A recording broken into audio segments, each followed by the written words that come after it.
Beach bums. Summertime is always extra busy for the engines on Sir Topham Hatt's railway. This is the time where holiday makers come to see the sights of Sodor or even enjoy a dip into the water at Norramby Beach. On one of these hot summer days, Toby the tram engine and James the red engine were asked to meet the fat controller at their sheds. He arrived by car. Toby, James, I have a spectacular news for you both. What is it, sir? The beach patrolmen at Norramby Beach have chosen the both of you to be the beach inspection engines for the day. Your responsibilities are to help watch the shore of swimming visitors with a lifeguard and also to look out for any signs of trouble. Well, Toby, leave this task to me. An old steam tram like you would probably never make it to the scene of a beach accident in time. Your cowcatchers will probably get stuck in sand in between, and you'll just stop in place to get all together. Not necessarily, James. We have worked together in the past, remember? If I do remember correctly, I was the one to help you and Gordon out in a muddy jam. But James was too conceited to hear Toby's criticism. Well, enough dilly-dallying, Toby. Let's get to the beach. And the two were off. Toby and James puffed into the sidings of Norramby Beach. Toby noticed Harvey with the Sodor ice delivery crane. Hello, Harvey. What are you doing here? Well, I'm just here to drop off this ice delivery crane. It stores the ice needed for the holiday makers' lemonade and is also used to crush it up into little cubes. James decided to use this opportunity to make a joke. Isn't that strange, Harvey? You should have broke up the ice. You're a crane. Toby came to Harvey's defense. Harvey is a crane engine, James. He can do more than pulling with his crane arm. Yeah, sure, Toby. Whatever you say.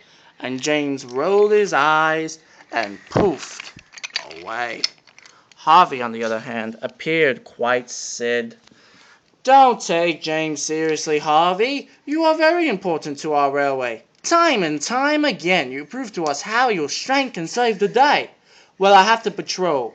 I will see you later. But Harvey wasn't too sure if he really was that important. He started to think about what James had said. Maybe he still would only be thought of as a crane by everyone on the island. Maybe James is right, he thought. I'm just a crane, not an engine. He was resting near the shoreline track with a nice pair of shades. Toby was racing from bill to cowcatcher up and down the beach, watching the visitors. Emily chuffed in with a boxcar of beach balls. Hello, James. Where would you like me to put these beach balls? Oh, Toby can take care of that. Toby? I'm coming! Come on, Toby. It's like you have been doing nothing all day long. An hour later, Toby had finally gotten a chance to rest his wheels. Toby? What are you doing? You finally got to break. Yes, James has been doing nothing to help me with this beach inspection job. All I've been doing is racing around the beach, and he is just in that siding with some shades. Just then, Harvey had a sneaky idea. Toby, how about we play an old trick on that silly red engine? Oh, do tell, Mr. Harvey. And the two began to plot their revenge. James was still enjoying a nap in the sun.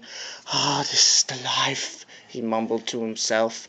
But Toby was sneaking up to James's backside without him knowing, with the ice delivery crane. His driver helped him hook up the crane to his coupling. Oh, chuckle, chuckle. This is going to be such a sneaky trick. Indeed, but keep your voice down, Harvey. James could wake up from his nap. What? Toby, Harvey, what's going on? Toby had to think on his wheels. A shark, James! There's a shark in the water! You must alert the beachgoers! Oh, yes, yes! Shark! Shark! Everyone out of the water! People were scurrying off the beach in all directions away from the shore. James was trying to chuff off the patrol around the beach rails and get the word out even more, but the ice crane was making it hard for him to move. And to top it all off, the left wheel of the ice crane was derailed. Oh, come on! I must alert the... And James was off as fast as Thomas and a jet engine. Help! Help! I can't stop, and by the way, shark! Shark! Oh no, Toby, maybe we took this trick a little too far. It was too late to change anything. James was almost to the beach barricade. The barricade blocks the rails from the beach. James tried to apply his brakes, but it was too late. James was now in the sand, dodging people from left and right as he tried to put his brakes on even more, but the silky sand was making it quite difficult. Oh dear, Toby, look! Out of the way! Duck! Duck for cover! Away! Away! James's driver had finally gotten the proper grip on his brake. He pushed the handle down ever so fiercely, and James skidded into the water with a mighty splash. All the hysteria, no one was hurt, but Sir Topham Hatt was very cross. What has happened? Shark, melting ice, broken barricades, and to top this all off, James in the water. Toby and James, you two are supposed to be beach patrol engines, not beach craziness creators. You have driven the holidaymakers away from my island. And Harvey, how have you gotten involved with this? I can explain, sir, and the sad tramp did. James was mistreating me and making me do all the beach patrolling, and he also made Harvey feel like he wasn't really useful. So the both of us decided to play a trick on James while he was taking a nap. When he woke up, our trick was ruined, so I made up a lie that a shark was in the ocean to try and salvage the trick. But all I did was cause incredible confusion and delay. Yes, you did, but all the three of you are to blame for today's disasters. James had no right to insult and mistreat you both. I only used really useful engines of all the different shapes and sizes here on this island, and it is that James was not at all useful today, but in fact troublesome. But you should have handled the situation better. Revenge is never the answer. Toby, James, and Harvey looked at each other glumly. But then Toby noticed something. He noticed something quite interesting about how James was staying afloat in the water. Sir, I know a great way to fix this mess and get the visitors back to the beach. But we must act fast.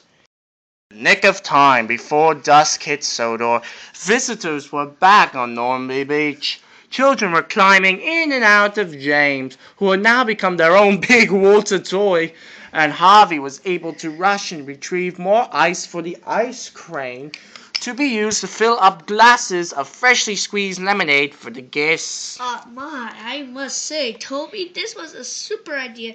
Norramby Beach is packed, and I see even more people than before. Even James, who was still a little wet, had to agree. Ice cold lemonade, anyone? Pink lemonade, too. Oh boy, Toby, you surely made a slippery situation into a success. Oh, don't thank me. Thank our wonderful assistant, James. James the Red Engine, who always loved to get attention, was so proud he felt like his bowels were going to burst. Hello, everyone. I see a party going on. How excellent. I just wanted to tell the kiddies that if anyone would like to join me and Trevor in some seashell hunting, we'll be at the other side of the beach. Oh, I would. Wait for me! James, you wouldn't even be able to join the children for seashell searching if you were out of the water. You're a steam engine that goes on rails. Everyone laughed, including Sir Topham Hatt, who was sipping down yet another cup of sweet, icy, fresh lemonade. 3 cheers for Sonor's Beach Patrol engines and Harvey too, of course. And with a mighty ring of Toby's bell, ding, ding, ding, ding, the 3 engines ended their day with a big sigh of relief. The end.